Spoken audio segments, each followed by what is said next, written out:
Welcome to Denver Startup Week. I'm Ben Data, co-chair of DSW. This year marks the 10-year anniversary of Denver Startup Week. This community has been the catalyst for lots of change over the past decade, and this week we're coming together to celebrate the past and dream big for the future. We are able to bring Denver Startup Week to this community thanks to our 2021 sponsors. Thank you to our HQ and title sponsor, Amazon, and our title sponsors, whose leadership makes this week come to life. Capital One Cafe, Downtown Denver Partnership, Fluid Truck, Hotel Engine, and WeWork. And our track sponsors, who have made all of the great content you're hearing today possible. Founder Track, Kickstart, Growth Track, Friday Health Plans, Developer Track, Quizlet, Product Track, Palantir, Designer Track, Battery 621 in the Public Works, People Track, Exactly, and Spotlight event sponsor, Strat Labs. Our headline event sponsors are bringing the excitement this week. Thank you to B-Side Fun, Colorado Public Radio, Comcast, Coors Brewing Company, Denver Pavilions, Entrepreneurship at the University of Denver, Gusto, JP Morgan Chase, Method, Moss Adams, Pine Insurance, Promontory Mortgage Path, Red Bull Basement, Southwest, Tattered Cover, and VF Venture Foundry. Finally, thank you to our partner and member sponsors listed on the screen. Please say thank you to these companies as you enjoy our hybrid Denver Startup Week. And don't forget to use hashtag #DenStartupWeek to share your experience and moments of inspiration on social media. Have a great week.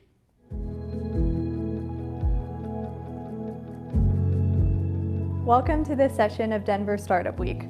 I'm Serene Pappenfuss, a principal at Kickstart Fund. We're on a mission to build great companies in the Wild West by backing the boldest entrepreneurs with capital, community, and expertise for the journey. A lot of VCs happen to invest in Colorado. At Kickstart, we focus on it. We love our Colorado startups, Sondermind, Nomad, Pomp, and Havenly, just to name a few. Because we were among the first seed funds in the region, we know what it's like to start something before others understand your vision, which means we're willing to lead investments in promising teams. We use our experiences to grow your startup and recruit top talent. Our portfolio is filled with visionary founders like you who are committed to moving the whole ecosystem together. It's the network effect in full effect. Raising venture capital is more than swapping shares for money. It's inviting the right investors to complement your team. We hope we'll be your choice for seed funding in the Mountain West, and we hope you enjoy this session.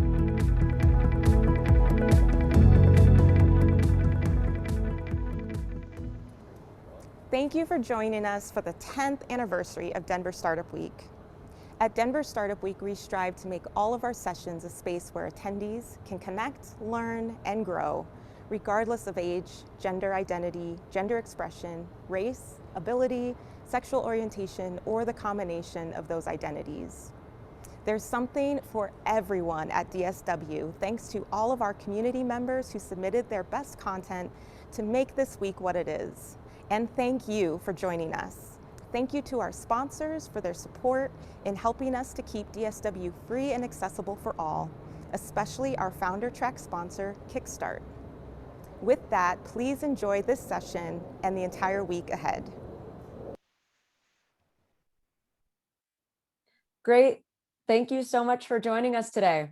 I'm going to kick this off. I'm Natalie Levy, the founder and lead mentor at She's Independent, and I'm going to be moderating today's discussion. I'm going to give you a quick look at what we're going to cover over the next hour so that you know what's coming up. We're going to give intros from our amazing group of panelists. We're going to really open up the discussion, and we're going to stop screen sharing, and it's going to be our faces and conversation. And we're hoping, a lot of insight and inspiration. Finally, we will, at the end of the panel discussion, invite you all to reach out to us, let us know if there are any things that you want to work on. We'd love to work with you, of course, out of today's session. And then we will open it up for Q&A. So please, feel free to ask questions throughout. If you have questions, you can drop them in the chat, which we will try to monitor. There's also the ability to ask questions that can be upvoted. We can answer those either live, or we may choose to answer them later on, just based on the flow of the conversation. There will be a meditation at the end of the session, so you don't want to miss it. So that's going to be a really nice way to close today. So thanks so much for joining and showing up. And with that, I'm going to stop screen sharing and get over to introductions. So I'm going to hand it to Maureen, and I'm going to ask that each of our panelists introduce themselves. Why do you do mindset work? Why do you care about investing in mindfulness? I want to hear a bit about, your personal journey, your core, area of expertise, and we have a lot to cover. So we won't have them too long, but I'd love to hear from you first, Maureen. So yeah, hi, I'm Maureen. I'm in the UK, and mindset is something I got into out of curiosity. I went through a period of where I identified as a failure because I had to close a business. And I knew that once I could get control of my brain, something would change. And that got me into neuroscience. So that then taught me that once I can really understand my brain and change it, and I call it rewire my brain, everything else changes. So I get so passionate talking about mindset because for me, everything starts with what's going on in our brain. Thanks so much. And then Dr. Nicole, let's have you jump in. Oh, Hi. you're on. Oh, there we go. Hi, everyone. I am a clinical psychologist as well as a nutritional therapy practitioner. And my expertise lies in treating anxiety and mood disorders, but I have a particular interest in the diet mental health relationship. And mindset is extremely important to me because of the work that I do one-on-one with my patients and the clients that I work with. I could see how transformative that is. Our thoughts really do govern our world. And so I think it's really important to talk about. Great. Thank you. Rachel. Hi, everyone. I am a wellness consultant and mindfulness educator working with individuals and organizations to instill cultures of well-being and mindfulness as a leadership ethos. I've been a yogi and a meditator for almost 20 years, and it is the biggest passion in my life. But prior to that, I got an MBA and I had another life working in startups in the Denver scene. And I worked in partnerships. And it was from this work, working with lots of founders and entrepreneurs, that I really witnessed firsthand how influential mindset is to thrive as a leader of any kind. And then on top of that, I became a mother in 2020 for the first time. And that really seals the deal for how important mindset is, truly. Thanks. And Gargi, let's have you jump in. Hi, everybody. I'm Gargi. I'm also from the UK, Maureen, but not in the UK. I'm in Denver now. And so I'm a well-being coach, and I focus on health as not being the absence of disease. A lot of times we think of health as being an absence of disease, but I think it's a presence of calm, vitality, joy, balance, permission. And 90% of all disease is actually stress related. So for me, getting people out of dis-ease and focusing on mindset and balance and wellness is the work that I do in the world. I usually work with high burnout professions, so a lot of MDs, lawyers, a lot of women. I think we struggle with giving ourselves permission, and that's a big piece of mindset. And I think we all have to remember that, we all create our environments first, and then our environments create us. So that's really why I think mindset matters so much. And the work I do with my clients is getting those environments created that support our well-being, our brilliance, our balance, and beauty in the world. Wonderful. And I'll give a little bit more background on myself. I'm Natalie Levy, based out of Boulder, Colorado. And I've had the incredible pleasure of working with all of these women. And for me, it's really been a journey of getting through trauma and healing, and also really up-leveling myself professionally to find alignment, but also investing in myself, honoring myself, finding balance. Mindset really is, it changes the game. It changes how you live. So it's a huge passion of mine. I'm not a mindset practitioner per se, but I love the work and I incorporate it into my life every day. So with that, I do want to mention that for this discussion, we really are going to open ourselves up and give you permission and give ourselves permission to have authentic conversation. And so when you ask questions, you of course can ask anonymously, but please, be present with us and dig into what you need and really open yourselves up. That's what we will be doing today. So with that, I want to hand it back over to Rachel, and we are going to do some breaths for setting intentions. Yes, wonderful. So everyone, please sit comfortably.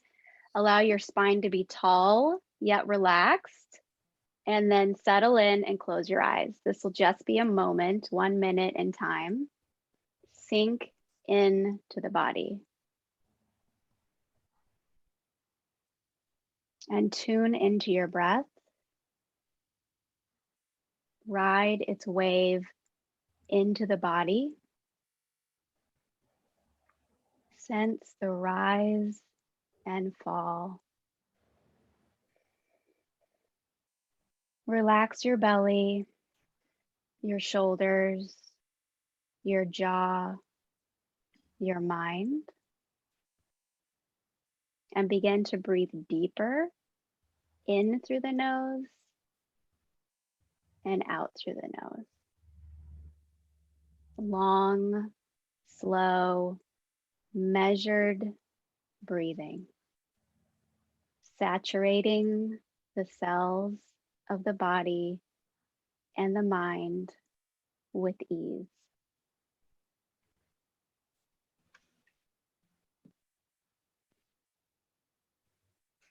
Keep breathing deeply.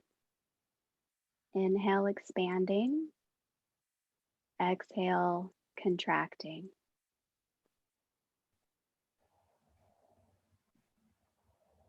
And follow your awareness to the space between the base of your rib cage.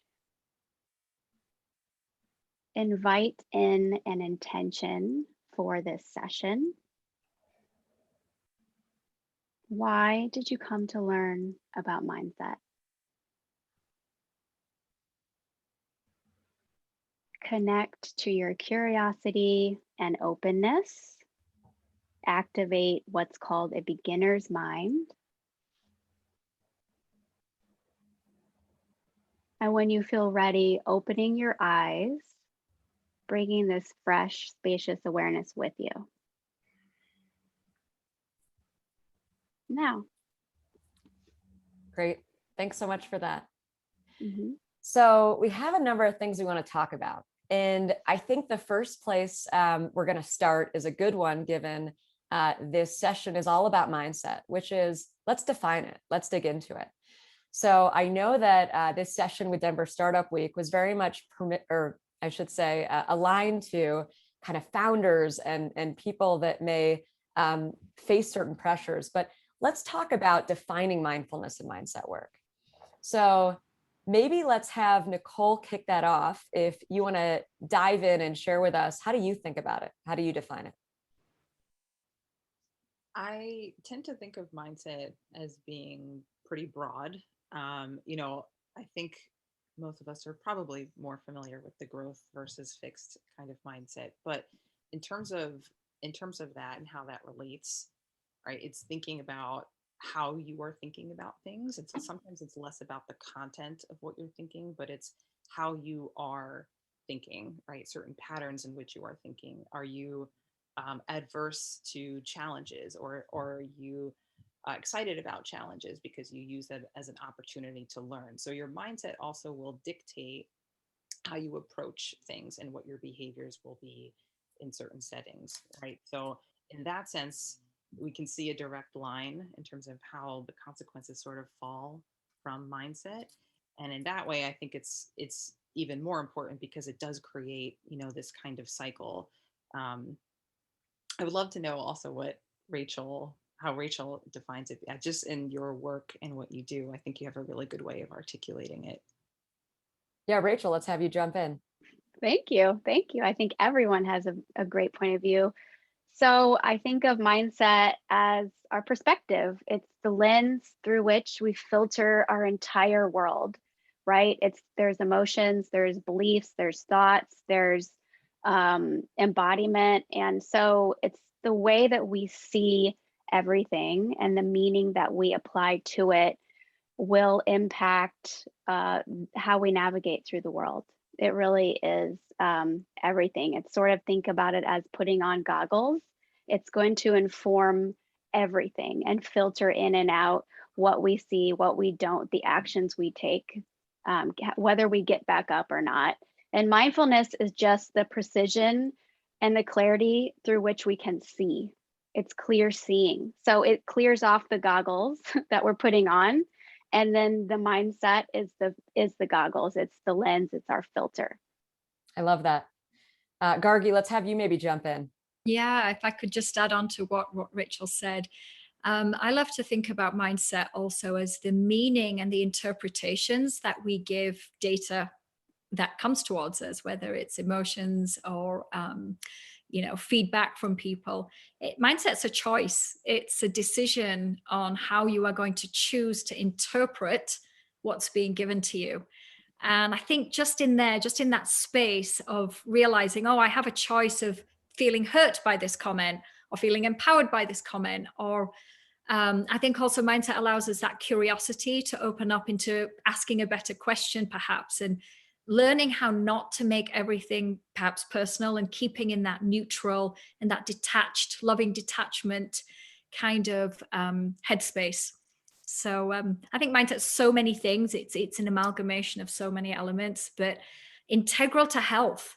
I don't want to go off on the health tangent, but truly we think about health as being exercise and what we eat. But the third leg of that stool is this. It's that mindset. How are we interpreting life and what happens to us? Yeah, absolutely.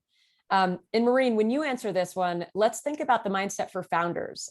We know that the fear of failing is real and not knowing. So how do you define this and how do you think about it for founders out there? For me, my mindset, especially when I work with leaders or anyone, the fact is that our brains are wired over time from things that we're exposed to, from experiences, from our upbringing. And it's this wiring in the brain that gets stored in our subconscious brain. So how we then, I like what Rachel said, is that it then becomes the filter through which we see things through, because it's our subconscious brain drives 90% of what we do.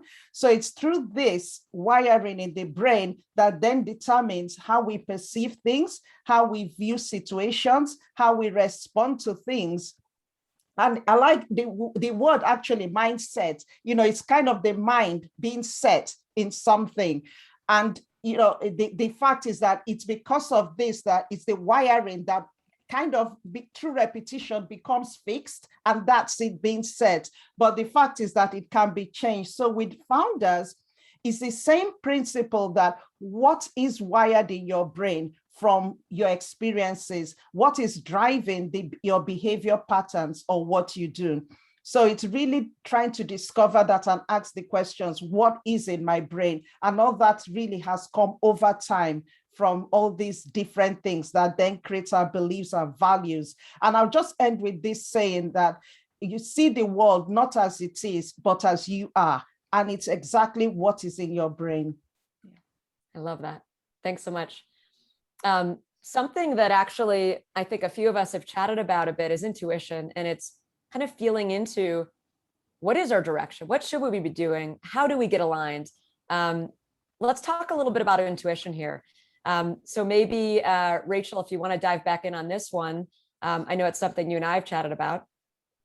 Yeah, absolutely. I think everyone struggles in some way with making decisions, with feeling confident, with knowing which direction to take, with clarity. This is usually where I start with all of my clients, and it really does come down to creating space and tapping in. So really moving from the head into the body.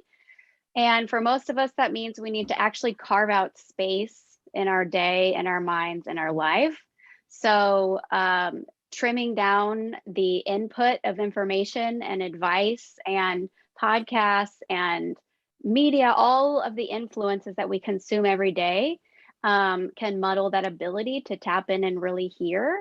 So being still, getting out of the head and feeling into the body to really learn, what do I actually think? What do I actually feel? And learning how it communicates with you, which is different for everyone. Great. And I know through my work with Gargi, which was incredible, we talked about feeling into the body. So maybe that's something you could spell out a little bit here. Yeah, and I'm sure I've said this to you, Natalie, before, and it's one of my favorite sayings, but we have in our mind, the language of our mind, our thoughts, and the language of the body is our senses or our feelings.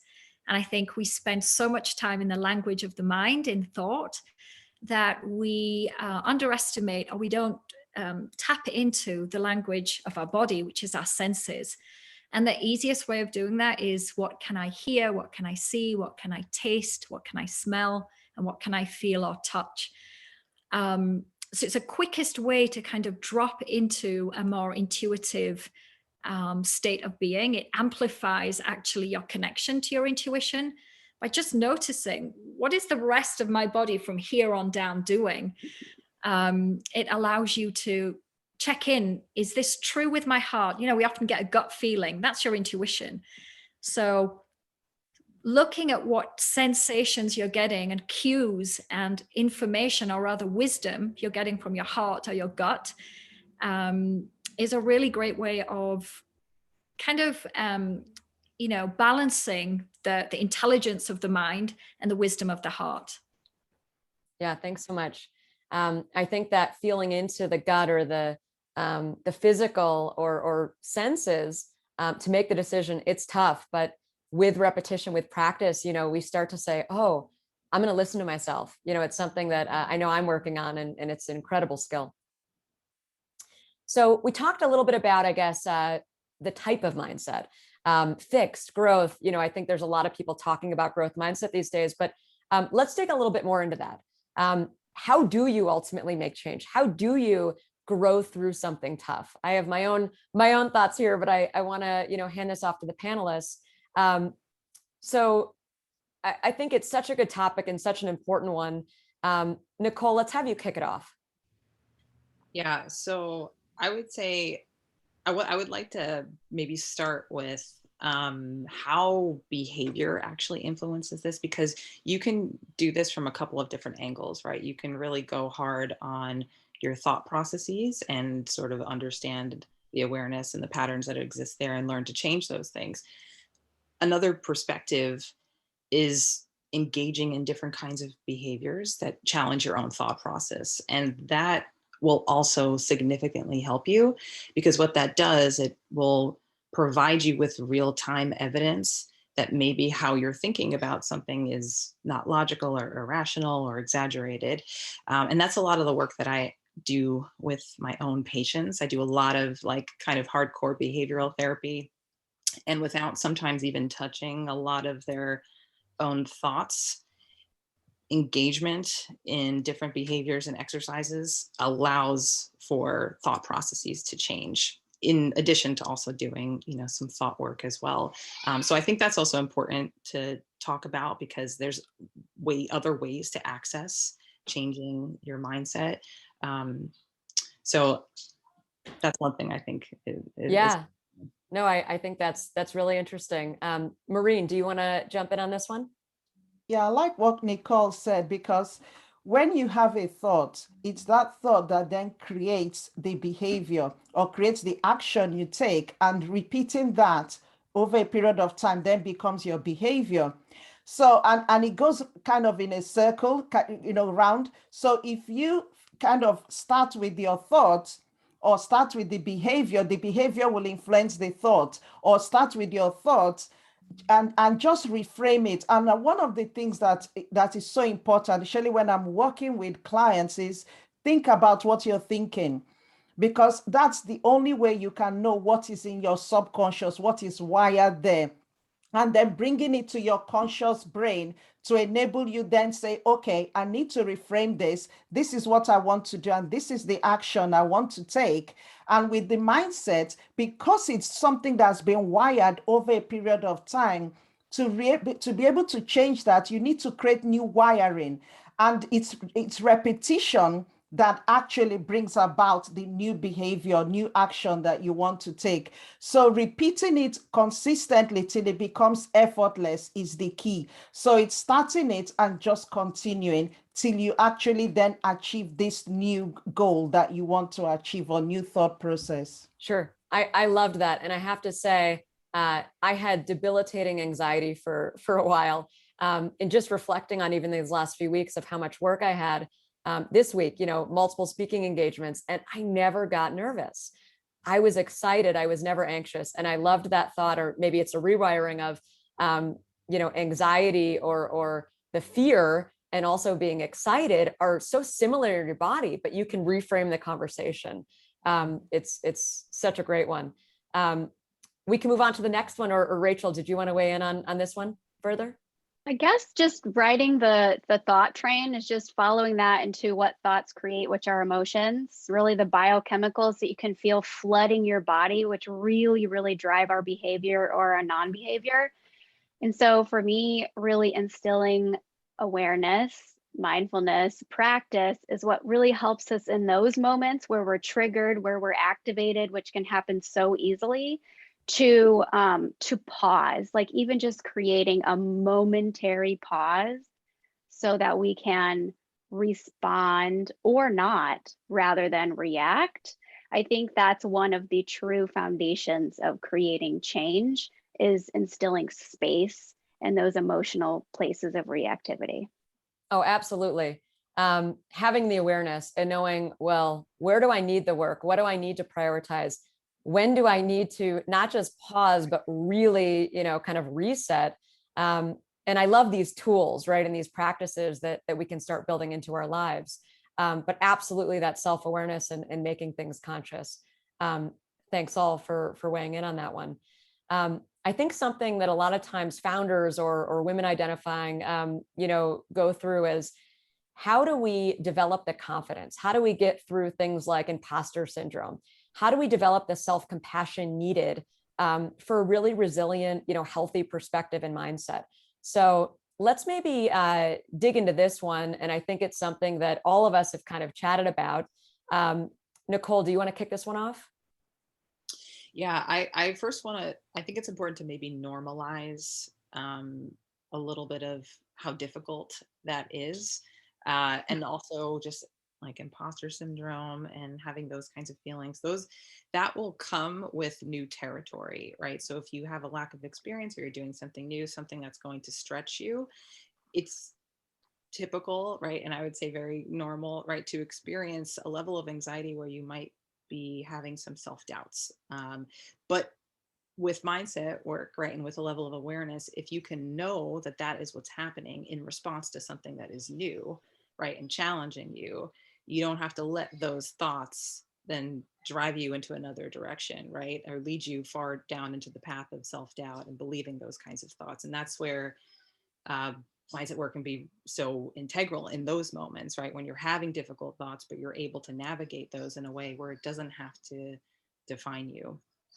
Great. And I think Gargi has an incredible view on imposter syndrome. So maybe if you want to weigh in. Yeah, I think for founders and entrepreneurs especially, I think if you don't have a bit of imposter syndrome, you're perhaps not playing big enough. As you alluded to earlier, Natalie, fear and excitement, they're kind of like two sides of the same coin. So, kind of leaning in more to the excitement and letting your fear drive your excitement, and trying. I think that's the key game. If you don't have a bit of that imposter syndrome, I don't think you're in the right room, so allowing yourself to have the courage to go forward and do things.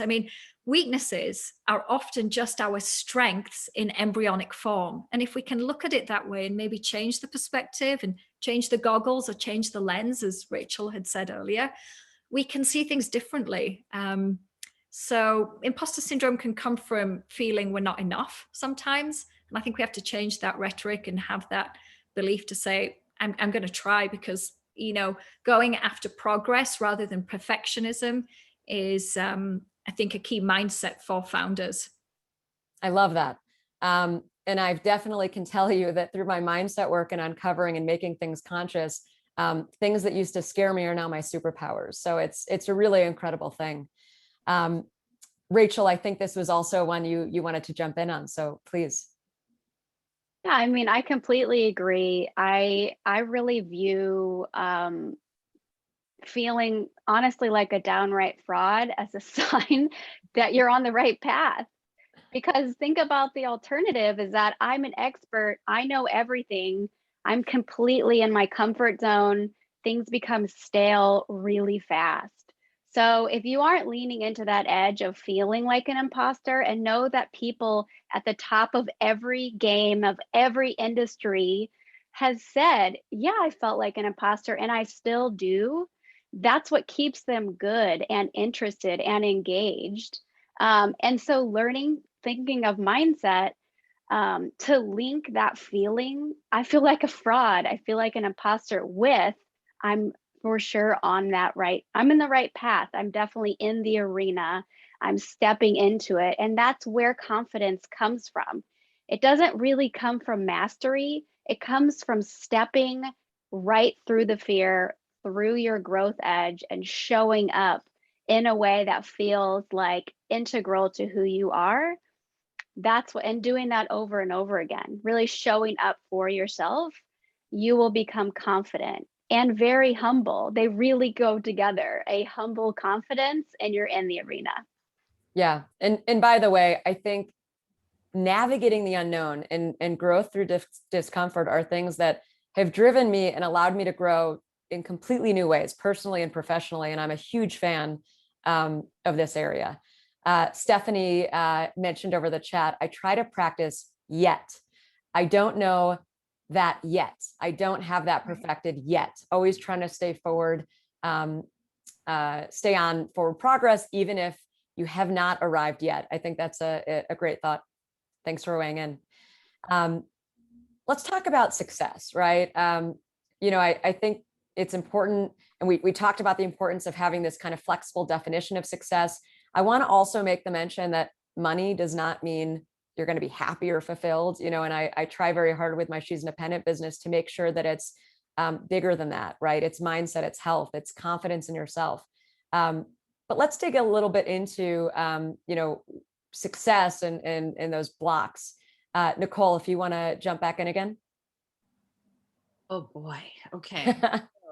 Yeah, I think a lot of it absolutely comes down to how you are individually defining what success is. Obviously, that can exist in your personal and professional life, and that could look very different in terms of how you're making those definitions. And I think just being careful and just being aware of what that looks like, because again, with expectations, also come potential for having those not met, especially if they're unrealistically high, or you just don't have the bandwidth in your life, right, to be able to complete certain tasks. So I think this is where self-compassion comes into play. Like, can we bring in a little bit of compassion if we are not necessarily at the place that we really sort of want to be? That self-compassion, I think, is really the antidote to all of the monsters in our head that are saying what we think we have to do,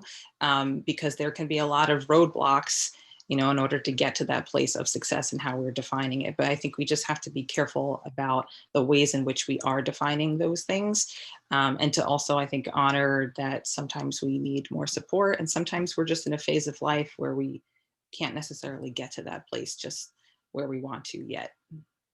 Yeah. I've heard a lot more people more recently say, give yourself grace. Just because we're aware of something or have been made aware of something doesn't mean that we have the solution, and when we recognize we need the space, we need time, give that to yourself. Anybody else feel called to jump in on this one, or should I? Yes, please, Maureen. Yeah, I think I agree with what Nicole said in terms of success. Success is how you define it. What do you define success to mean for you? And one of the things, I'll go back to the brain, is that all our brain is trying to do is to keep us safe, so that anything that is new, different, the brain will perceive as a threat. And automatically, when it sees it as a threat, the emotional part of the brain, that emotional center will kick in into our flight, flight, or freeze mechanism to protect us and keep us away from it. So it's really important to still go back to how you define success and ask the questions, is it the way I'm defining it, or the way the world has defined it, or the way people have defined it? And what does it mean to me? And it's really making sure that it's fine. If as someone gave an example that a very fruitful tree is still fruitful, whether it has few leaves or whether it's short, whether it's tall, however it looks, as long as it has many fruits, it's a fruitful tree, and that's success for that tree. So it's really looking at ourselves, but also just taking the time to really appreciate everything we achieve along the way. No matter how small it is, it's really understanding that that is success. If you've moved from one step to another, it is success. If you've been through challenges and actually progress, moved a bit, even just going through that challenge is a success because you've learned something in the process. So I think it's really redefining how we see it and making sure that it's actually true for us. Yeah, I love that so much. And I think a part of, the journey that we're on is you have to pause and say, wow, I have gratitude for, or I'm thankful I got here, I did this. You showed up today, people on this call and over YouTube. I mean, you're investing in your mindset just by being here, right? Just these wins and actually feeling into them. Even if you haven't figured everything out, none of us have, right? It's a journey.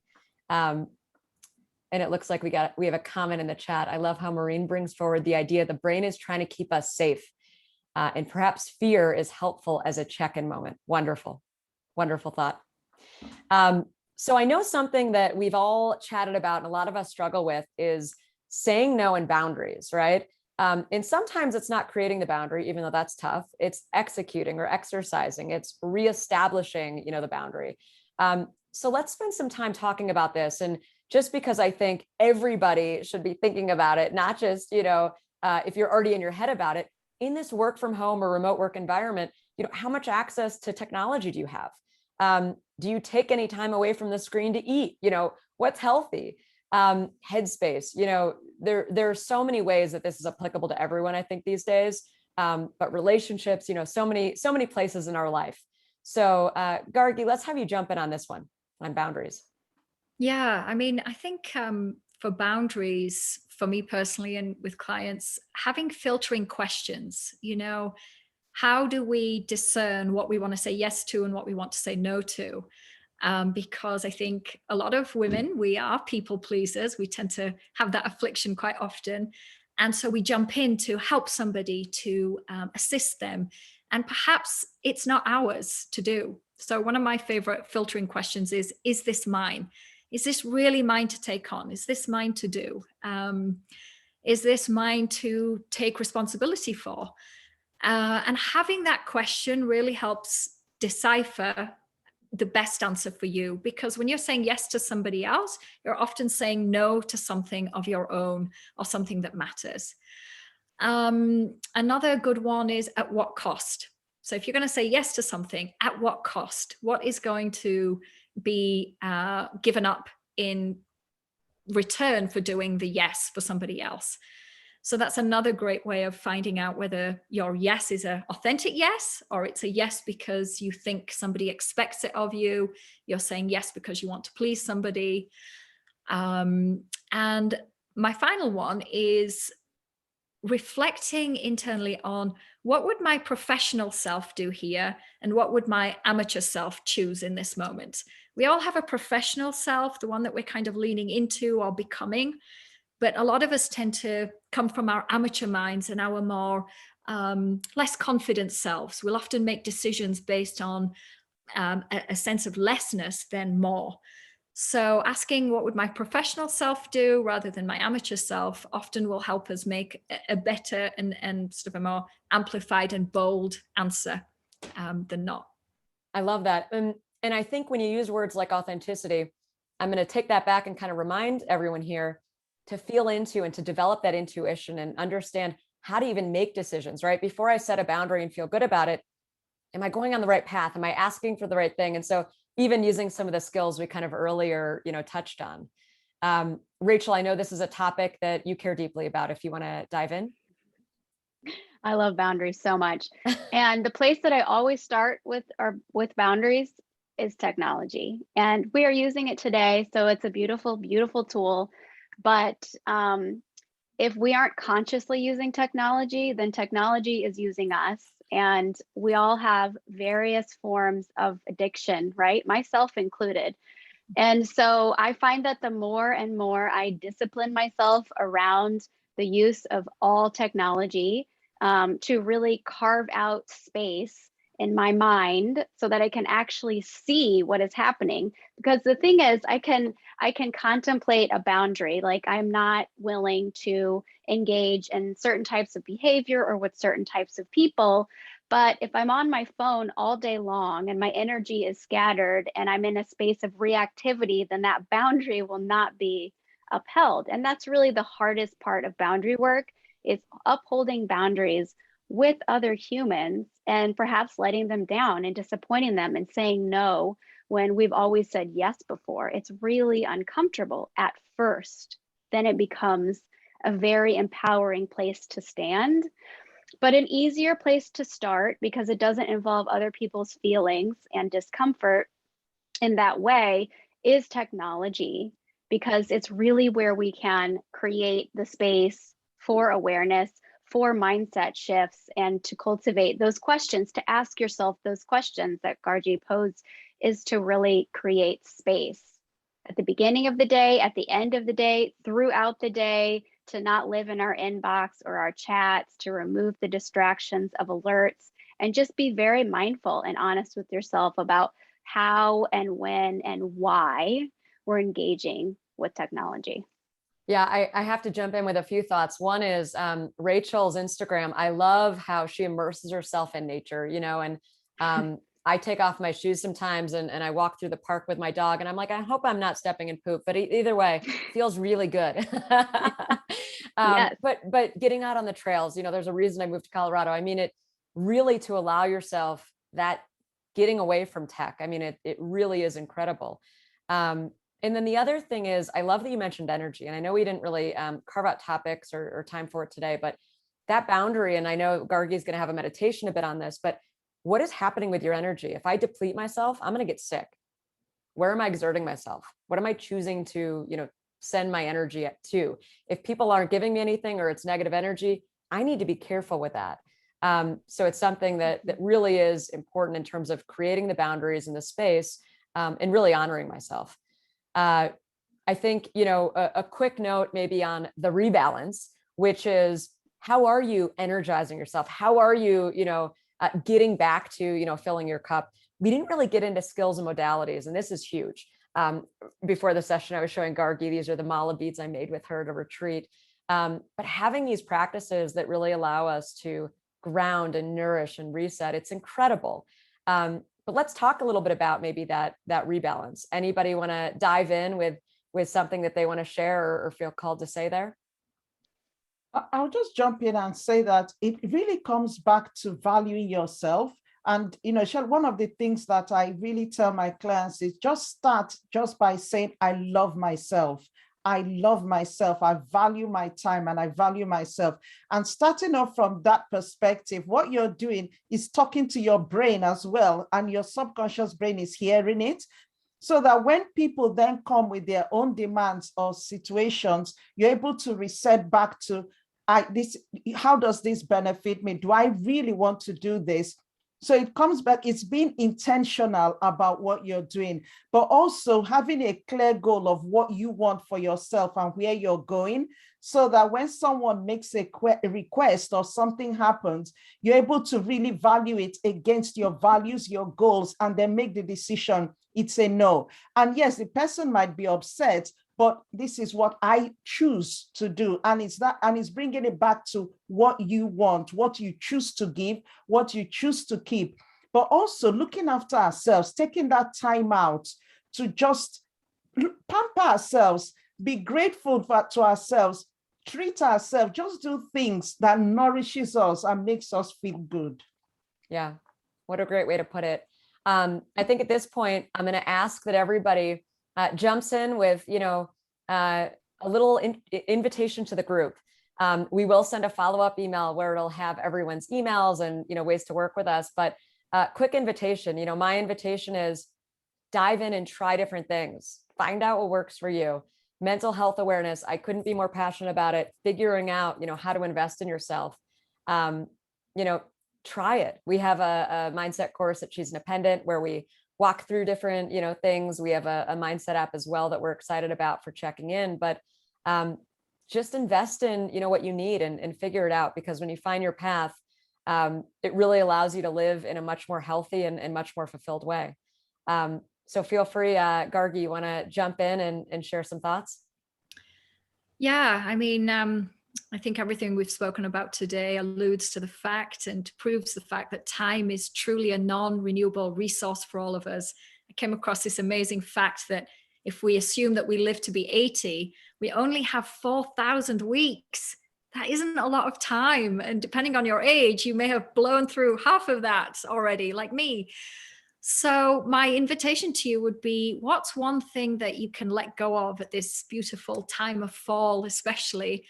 What can you drop so that you can be less of a human doing and more of a human being? I love that. Rachel? Yes. So my invitation to you all is to attempt to single task. So for one day, maybe it will bleed into a weekend. Try to simply do one thing at a time and notice how your energy and your mind and your experience, the precision of your awareness expands. And one way that might help you do that is to use this practice called feel your feet. So anytime you pick up your phone, take a drink of water, feel like you need to be grounded, just feel your feet on the ground and take a breath. And just come back again and again. I love that. Maureen? There's a quote that I love, and I'll give this to you, and it says, be comfortable being uncomfortable. So just start by allowing yourself to just start stretching yourself to do those things that you've not been able to do. And it might just be saying no, and it might be saying yes to things that you want to do. And it might just be paying attention to those thoughts that are coming up that you don't agree with. And so it's time to reframe them, to change them, and just start with one and keep repeating it over a period of time, because it takes about 100 days to change a thought process or create a new one. So just spend that time and just start with that process, but be comfortable being uncomfortable. I love that. And how about you, Nicole? Amen to that statement. I would say really to get curious, because if you can learn how to bring a more neutral, observing stance to your own thoughts and your own actions, then it allows for a little bit more objectivity. So can you just get curious about your own thoughts, how you're thinking about certain things, your own emotional reactions that come up, even if they can be really strong. I know the things that we're suggesting sometimes can be hard based on, just where you're starting from. But if you can start with just curiosity, right? Why am I having this thought? Why am I feeling this way? Why is this so strong for me? Just see if you can just notice those things. Those are all data and information that is valuable to you and to use if you do want to change those things. Great. What great invitations. So if there are any more questions from the audience before we drop into a meditation, we welcome them. I know there's been some interaction in the chat, some great questions that came across and comments, but this is a phenomenal group. So I'm so excited, that you all were able to join today. Loved the dialogue. Of course, there's so much more we could talk about more deeply, but what can you do within an hour? So I really enjoyed it. Again, my gratitude for you joining in. If you want to drop anything in the chat, if you're a panelist, you're welcome to. Again, be on the lookout. We'll send an email from Denver Startup Week where you can reach out to and connect with the various individuals you heard from today. But if there are no more questions at the moment, I will then invite Gargi. Oh, wait, I just had to read that. It was beautiful.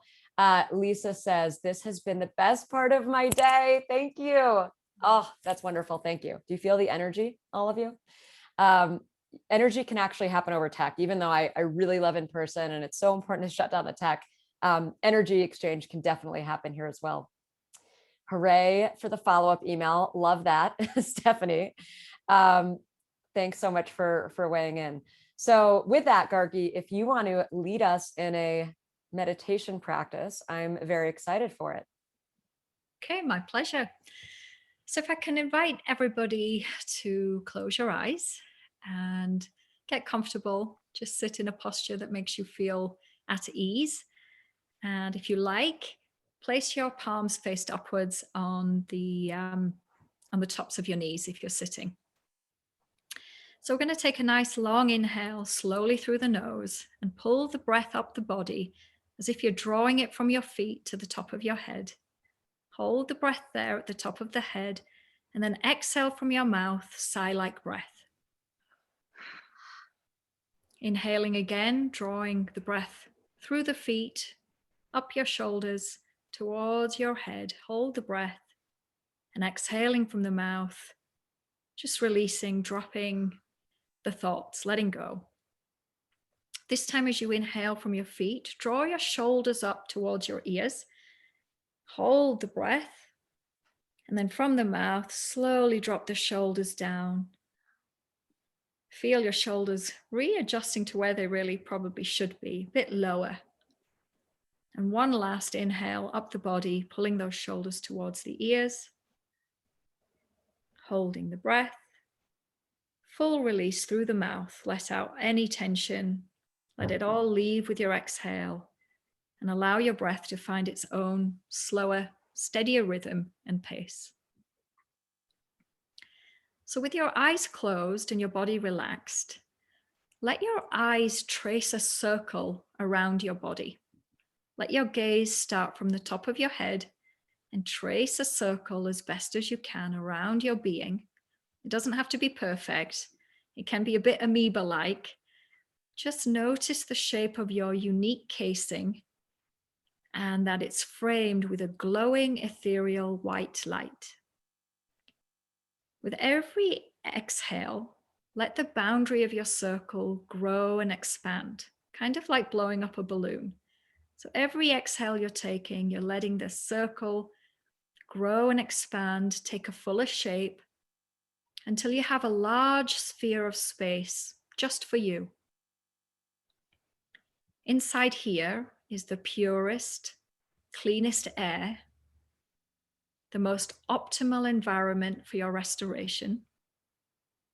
No one else's voice, no one else's thoughts, no one else's opinions, no one else's requests, needs, or expectations. There's no time and no place inside this sphere. It's just sacred, light-filled space for you to rest and to receive. So drop into this feeling of receiving. And for our last few breaths, I want you to feel these sparkles of light gently raining over you from the top of the orb. Let yourself absorb and receive nurturing from this womb-like space that is just for you. Feel the lightness of being throughout your physical form and know this space, this sphere, is here for you anytime that you need to rest, retreat, or recenter.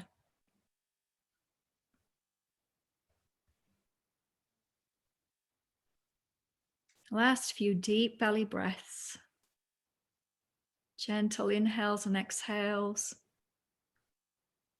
allowing your brain to just have gone on break. And when you're ready, allowing yourself to open your eyes and come back to the outer world, but know that you can return to this inner world anytime you need to slow things down or anytime you need to regroup. And you can keep this glowing sphere and this boundary around you as you move through situations or challenges that require you to kind of have this membrane or an energetic boundary around you. I often use this as a way to just create a energetic boundary between me and my environment if I need it. So I hope that served you. Thank you again. Oh, what a pleasure.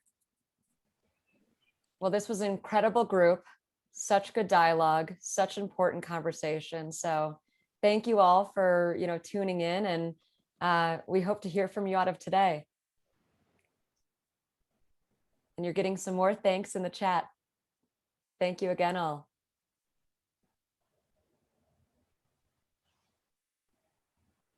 I'm going to go relax for the rest of my day into the weekend after a nice acupuncture session.